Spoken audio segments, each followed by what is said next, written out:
querendo falar? Pode falar agora. Pode ligar? É rapidinho. Alô? Hoje eu quero compartilhar com você uma das minhas maiores preocupações. Desculpa, eu não quero ser portadora de más notícias, mas a gente precisa falar sobre isso. Que é o fato da gente estar cansado de gente. É isso mesmo, por que a gente tá assim, gente? Quantas vezes eu falei gente nessa frase?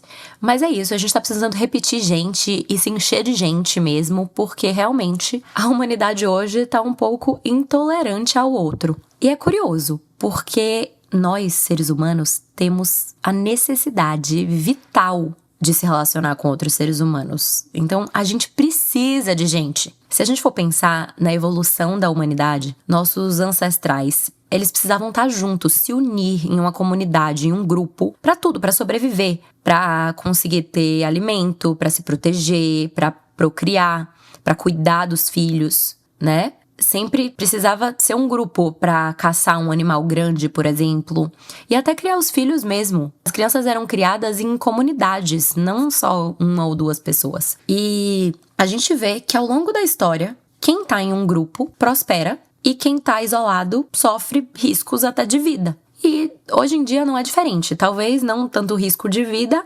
mas é muito prejudicial viver dessa forma isolada. Só que a gente tem esse lindo aparelhinho celular que faz a gente ter uma sensação que a gente não tá sozinho. Mas na verdade a gente tá. Vem comigo que eu vou te explicar. Primeiro eu tava pensando, eu acho que a pandemia afetou muito a nossa energia para socializar. A gente ficou recluso em casa com poucas pessoas e foi nesse momento que, ficou completamente normal a socialização ser através das telas. Teve uma mudança na comunicação. A gente se acostumou a conversar através de tela. Ok, a gente já fazia isso, óbvio, mas ficou muito mais. Eu vejo muito a diferença no trabalho. Não era tão comum a gente ter reuniões no Zoom. A gente ia encontrar pessoas, ia ter reuniões olho no olho. E isso mudou completamente. Só que as pessoas acham que estão tendo conexões conversando através de telas, mas mesmo sendo em vídeo, não é a mesma coisa. Porque existe uma diferença muito grande da tela e do olho no olho. De você estar ali com a pessoa, de você, enfim, conseguir explorar os 5 sentidos mesmo, sabe? O cheiro, o toque, a visão. É muito diferente de você ter tudo filtrado por uma tela. E acho que, além da gente ter se acostumado com a tela, a gente tem se tornado cada vez mais impaciente. A gente se irrita com o outro. E a gente pode ver isso muito online também, né? Se uma pessoa pensa diferente, a outra já se irrita. Ou até no off, brigas de trânsito, uma pessoa te fecha, você já fica irritado. Parece que o outro tira a gente do sério de forma muito fácil. Eu me incluo nessa, tá?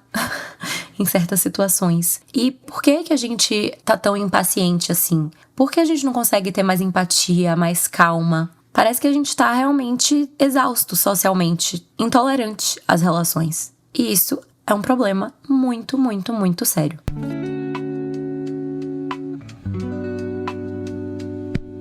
Enfim, como eu ia dizendo, a interação na internet ou até o mesmo contato não é conexão. É muito diferente a gente acompanhar um amigo nos stories e na vida real, sabe? Para pra pensar aqui. Às vezes você acha que você sabe tudo da vida de um amigo seu, que você não fala há muito tempo, porque você acompanha ele nas redes sociais e tal. Só que é isso, vamos supor que você sai das redes. Você sabe da vida dele? Você sabe se ele tá bem? Não, porque você tá tendo toda essa informação através das redes e não necessariamente numa conversa com ele, sabe? E eu acho que a rede social tem dessa, né? Aproxima quem tá longe, o que é muito bom, mas afasta quem tá perto.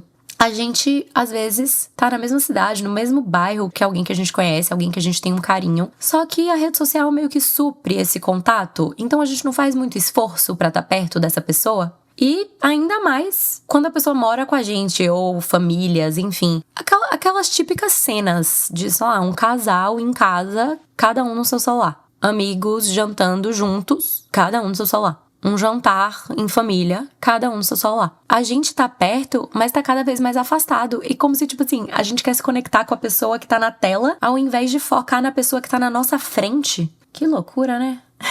E eu acho que isso se dá porque na internet é como se a gente tivesse controle, digamos assim.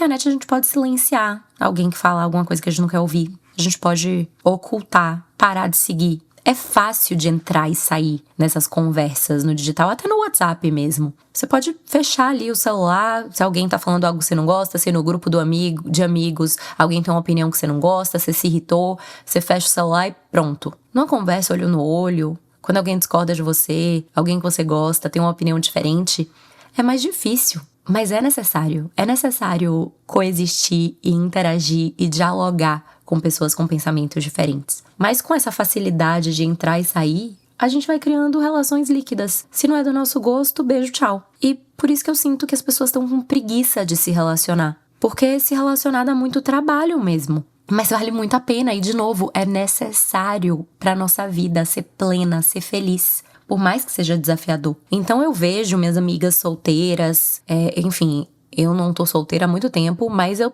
percebo, eu escuto que hoje tá bem difícil achar alguém. Mas às vezes eu penso, cara, será que tá difícil mesmo? Ou as pessoas simplesmente não estão dispostas a conhecer pessoas novas? Não estão dispostas a sair num primeiro date, ter experiências, conhecer alguém? Eu acho que as pessoas estão muito mais ali pensando no fim, né? Que é tipo assim, tá, preciso conhecer a pessoa, casar e tal, meu Deus, que nóia, tipo, aquela ansiedade de preciso ter minha vida resolvida. E esquecem de curtir o processo de ter troca com pessoas. Não tô falando necessariamente sair beijando a galera não, viu, gente? Mas ir num date, conhecer alguém diferente. E esse alguém pode se tornar um amigo mesmo, no pior dos casos. Mas as pessoas estão com preguiça disso. As pessoas querem ficar nos quartos, atrás dos celulares, em casa, e espera que, tipo, o príncipe e a princesa encantada vai bater na porta e falar: oi, cheguei. Não, mas é preciso ter troca. É preciso conhecer gente pra achar a sua pessoa, sabe? Não dá pra fazer isso através da tela do celular em casa. Quer dizer, dá até dá, mas, né, gente, não é a mesma coisa. E outra coisa que eu percebo também é o quanto as pessoas têm preguiça de manter os seus vínculos. Eu sou uma pessoa que tento manter muito as minhas amizades. Eu sou aquela chata da ligação. Logo, estou aqui fazendo um podcast, tá podendo falar.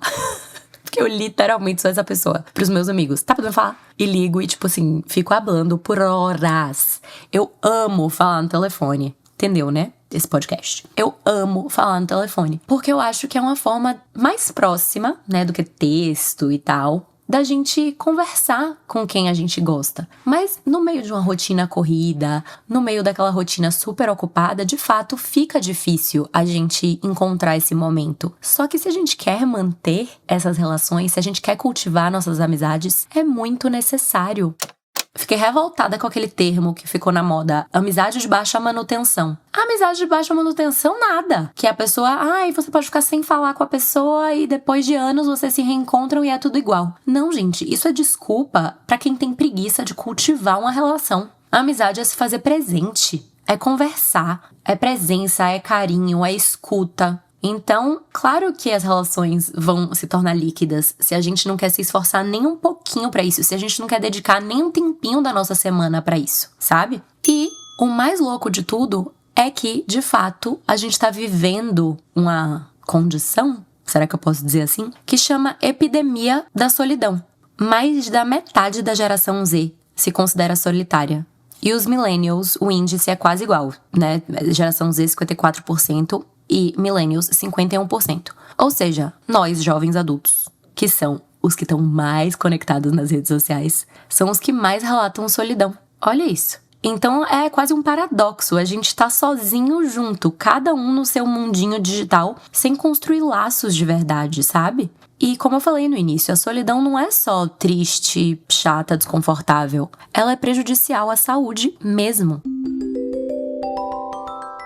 Agora, a parte que mais me assusta é o quanto, se a gente não fizer nada, a tendência é que isso só piore. A inteligência artificial tá substituindo relações humanas. Eu não sei se vocês conhecem, mas eu vi que existem uns robôs, não sei como pronuncia, tá? LQ e Paro, que são robôs que fazem companhia pra, tipo, idosos. conversa, lembra de tomar remédio, conta piada, fica interagindo, tipo uma Alexa, né? E claro, isso de certa forma é muito bom, é muito triste que tem muitos idosos que acabam sendo negligenciados pelas famílias e tal. Isso de certa forma, tem o seu lado positivo. Mas é muito triste também se a gente parar pra pensar. Além desses, né, que são mais voltados pros idosos, tem outros apps que chamam Réplica, e o outro eu não sei pronunciar não, viu, minha galera? É chinês, que simula um amigo virtual. E tem mais de 660 milhões de usuários. Eu fiquei em choque. Tem gente que até se casa virtualmente com o chatbot, ou, tipo, relata que tá apaixonado.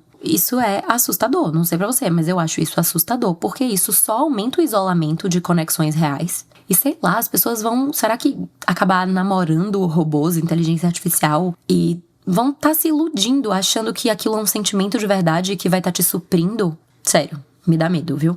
Inclusive, Sam Altman, o fundador da OpenAI, falou que no futuro as crianças podem ter mais amigos de inteligência artificial do que amigos humanos.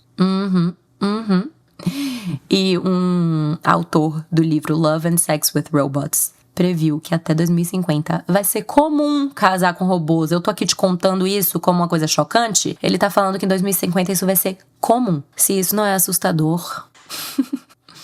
Então, esse meu simples podcast, esse simples episódio, espero que alcance pessoas que tenham a consciência de querer voltar a essa reconexão humana. Essa é a minha intenção te falando isso.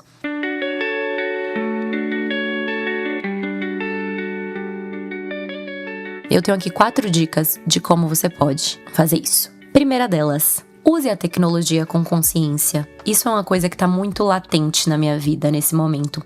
Como eu disse, eu acho que a diferença entre o remédio e o veneno é a dose. A internet é maravilhosa, as oportunidades que a internet traz para tanta gente é incrível. Só que a forma de consumo de hoje, a gente tá passando dos limites. A gente tá passando de qualquer limite. Então, assim, quando você estiver com alguém que você gosta, com a sua família, com seus amigos, deixa o celular longe. A gente não precisa estar com esse aparelho toda hora na nossa mão, grudado, em cima da mesa. Não precisa. Aprenda a ter momentos de socialização sem o aparelho perto de você. Segunda dica, aprenda a discordar. A gente precisa saber ser mais tolerante. Você não precisa convencer todo mundo de pensar igual a você ou ficar super chateado se alguém pensa diferente. Precisamos saber coexistir com opiniões diferentes. Terceira coisa, ouça de verdade. Cada vez mais a gente só quer falar. A gente não escuta o que o outro tá dizendo. A gente precisa escutar. A gente precisa saber absorver o que tá sendo dito pra gente sem estar pensando necessariamente em responder ou falar o nosso ponto. Isso é uma das coisas mais poderosas que a gente pode fazer pelo outro, por uma relação de amor, de carinho, sabe? E por fim, crie momentos na sua semana para cultivar relações. Não fique com preguiça disso. Saia com um amigo, toma um café com alguém que você gosta, liga pra alguém, vai, tudo bem. Ligação até que vai. Mas liga, conversa, escuta a voz, que isso faz toda a diferença. Falando nisso, eu vou desligar agora, mas semana que vem eu te ligo. Esse programa foi produzido por Waffle.